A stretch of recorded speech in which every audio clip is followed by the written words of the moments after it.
দেখাবো একাদশ ও দ্বাদশ শ্রেণীর অর্থনীতির প্রথম পত্র তৃতীয় অধ্যায়। তৃতীয় অধ্যায়ের নাম হচ্ছে উৎপাদন ব্যয় ও আয়। তো দেখো, এই অধ্যায় থেকে 3টা আইটেমের ম্যাথ আসতে পারে। তার ভিতর থেকে আমি এর আগের ক্লাসে সূচি থেকে কিভাবে প্রান্তিক ব্যয়, মোট ব্যয়, গড় ব্যয় বের করতে হয় তা দেখিয়েছি। এখন আমি তোমাদেরকে দেখাবো কিভাবে সূচি থেকে প্রান্তিক আয়, মোট আয়, গড় আয় বের করতে হয়। তো দেখো, এই যে সৃজনশীলটা, এই সৃজনশীলটা 2021 সালে ঢাকা বোর্ডে আসছিল। তো বিষয় হচ্ছে এই যে সূচিটা, এই সূচি থেকে কিভাবে তুমি মোট আয়, প্রান্তিক আয়, গড় আয় বের করবা সেটাই শেখাবো। তো এই ক্লাসটা যারা দেখবা বা দেখতেছো তাদের কাছে রিকোয়েস্ট থাকবে, শুধু খালি এই একটা রুলস বা একটা নিয়ম তুমি যদি শিখতে পারো তাহলে তুমি তোমার টেস্ট পেপার থেকে সকল ম্যাথ রিলেটেড যা আছে তুমি সলভ করতে পারবা। তাহলে তোমাকে অবশ্যই ধৈর্য ধরে কিছুক্ষণ এই ক্লাসটা দেখতে হবে। তো দেখো, আমি আর দেরি না করে ক্লাসটা শুরু করব। তো শুরু করার আগে বলতেছি, যারা 2024 সালের শিক্ষার্থী আছো তাদের অবশ্যই এই ভিডিওটা, এই ক্লাসটা করা উচিত বা দেখা উচিত। তাহলে দেখো, আর দেরি না করে আমরা বের করি। কীভাবে বের করব? যখন আমাদের সৃজনশীলে দেখবা উৎপাদনের পরিমাণ দেওয়া আছে, এরপর কি দেওয়া আছে? দাম দেওয়া আছে। তো দাম দেওয়া থাকলে আমরা কিভাবে মোট আয় বের করব, অর্থাৎ কি বের করব? টি আর। তো টি আর বের করার সূত্র হচ্ছে পি গুণ কিউ। দেখো, এটা হচ্ছে আমাদের টি আর বের করার সূত্র, এটা মনে রাখার চেষ্টা করো। তো দেখো, তো টি আর কিভাবে বের করো? পি গুণ কিউ। তাহলে আমরা এখানে পেয়ে গেছি, বা সূচিতে দেওয়া আছে পি দেওয়া আছে, কিউ এর পরিমাণ দেওয়া আছে। তাহলে এটা আমরা এখন গুণ করি। তো দেখো, তো 100 গুণ, অর্থাৎ পি গুণ কিউ, তো 100 গুণ 1 গুণ করলে কত হবে? 100ই হবে। তো এরপরে দেখো 80 গুণ 2, তাহলে কত হবে? 160 হবে। এরপরে 60 গুণ 3, 3 4 3 6 18, 180। এরপর দেখো 40 গুণ কত? উৎপাদনের পরিমাণ 4, এটা কত হচ্ছে? দেখো তো হচ্ছে 4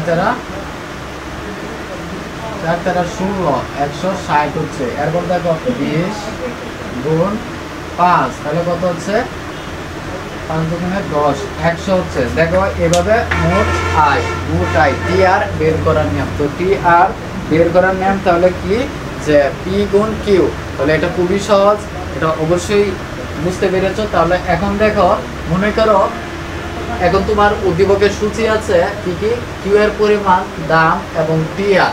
বা মনে করো দামের পরিমাণ দেওয়া নাই, দেওয়া আছে কি? কিউ এর পরিমাণ, উৎপাদনের পরিমাণ আর মোট আয়, অর্থাৎ টি আর দেওয়া আছে। এখন এই টি আর দেওয়া থাকলে কিভাবে আমরা প্রান্তিক আয় বের করব ওইটা এখন দেখাবো আমি। তো এম আর মান হচ্ছে মার্জিনাল রেভিনিউ, তো প্রান্তিক আয়। তো প্রান্তিক আয় কিভাবে বের করার সূত্রটা কি? দেখো, প্রান্তিক আয় বের করার সূত্র হচ্ছে M R equal del P R ভাগ ডেল কিউ। তো দেখো, তো একটু বোঝার চেষ্টা করো যে এম আর বের করার নিয়মটা কি? ডেল টি আর ভাগ ডেল কিউ। তার মানে আমাদের কাজ করতে হবে কি নিয়ে? এখানে টি আর নিয়ে কাজ করতে হবে। যদি এম আর আমি বের করতে যদি চাই তাহলে টি আর নিয়ে আমাকে চিন্তা করতে হবে। তাহলে দেখো, তো কিভাবে আমরা এটা বের করব? আমরা জানি ডেলের সূত্রটা কি? এই যে ডেল থাকলে হচ্ছে বর্তমান থেকে, বর্তমান মাইনাস প্রাথমিক দামটা কি করতে হবে? ভাগে দিতে হবে। এটা হচ্ছে আমাদের ডেল বের করার নিয়ম। তাহলে দেখো, তো আমরা এটা কিভাবে এখন বের করতে পারি? দেখো, ডেল কিউ এটার সূত্রটা কি? বর্তমান। দেখো, আমি যখন ক্লাসে শুরুতে প্রবেশ করেছিলাম তখন ওইটা ছিল আমার বর্তমান। তো বর্তমানকে ধরো 1, এই যে 1, এটা ধরো বর্তমান।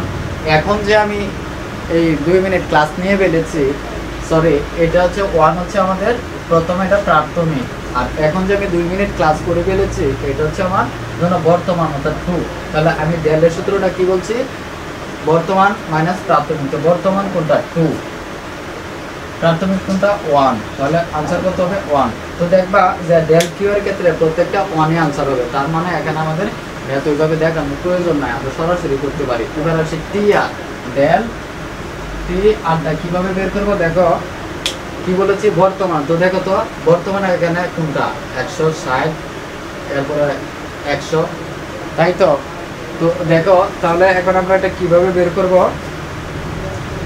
আর এর আগের ক্লাসে আমি বলেছিলাম কি, মানুষ যখন কোনো কিছু উৎপাদন করে, উৎপাদনের আগে তার পরিমাণ কি ছিল, তার পরিমাণ 0 ছিল, তাই না। তো 0 যদি থাকে তাহলে বলো তো এই যে এইখানে কি 1 এর আগে 0 ছিল, 1 এর আগে 0 ছিল, যার ফলে এখানে কি হবে, যদি ডেল কিউ এর মানটা যদি বের করি 1 - 0, তাহলে কি হবে 1ই হবে। তাহলে এটা যদি ভাগ করলে 1ই হবে।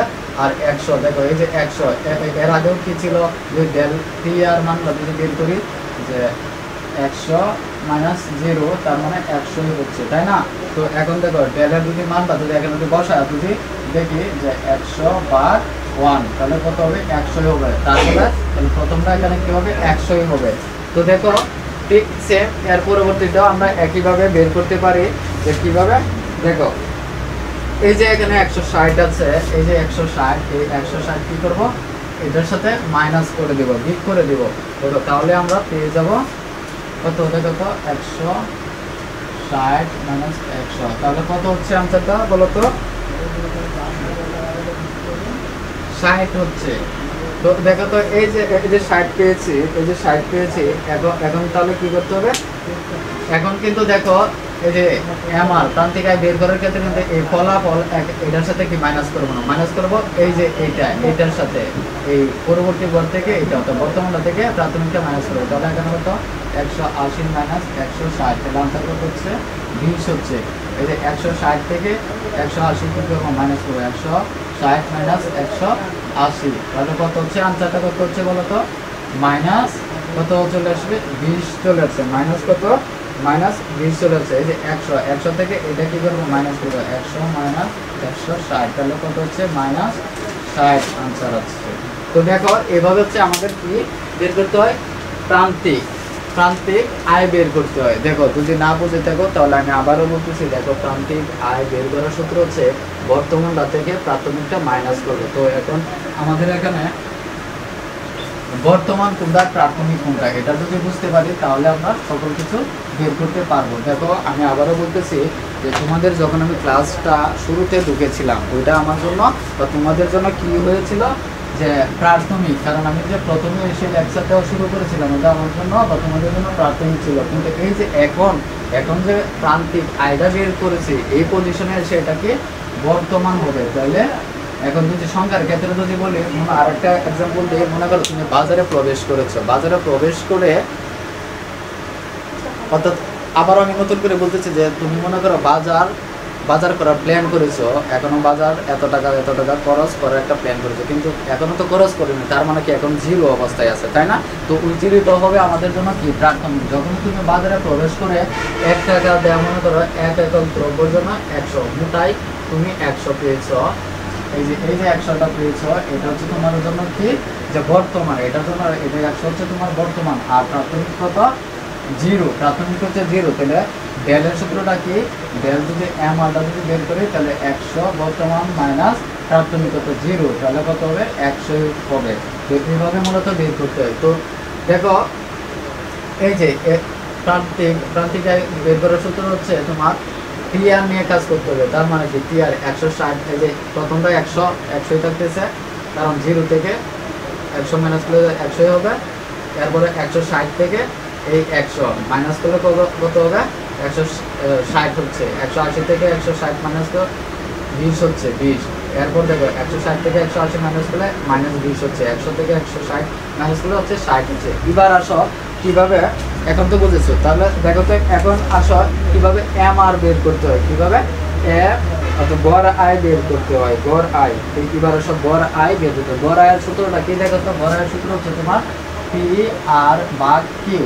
তাহলে দেখো তো এখন এখানে আমাদের টি আর কোথায়, দেখো টি আর হচ্ছে এই যে টি আর, আর আমাদের এ আর বের করতে কি লাগবে, কিউ লাগবে। এই যে কিউ এখানে আছে, কিউ কোথায় এখানে। তবে কি করতে হবে, এটা ভাগ করতে হবে, টি আর ভাগ কত Q1। তাহলে দেখো তো 100কে 1 দ্বারা ভাগ করলে কত হবে বলো তো? 100ই হবে। কত হবে? 100ই হবে। এই যে 100। এরপর দেখো তো 60। 60কে যদি তুমি 2 দ্বারা ভাগ করো তাহলে কত হবে বলো তো? 2 দ্বারা। দেখো 2 দ্বারা ভাগ করলে কত হচ্ছে?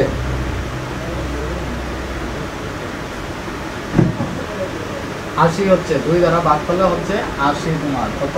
80 হচ্ছে। 160কে 2 দ্বারা ভাগ করলে 80 হচ্ছে। 180কে 3 দ্বারা ভাগ করো। 180কে 3 দ্বারা ভাগ করলে হচ্ছে কত?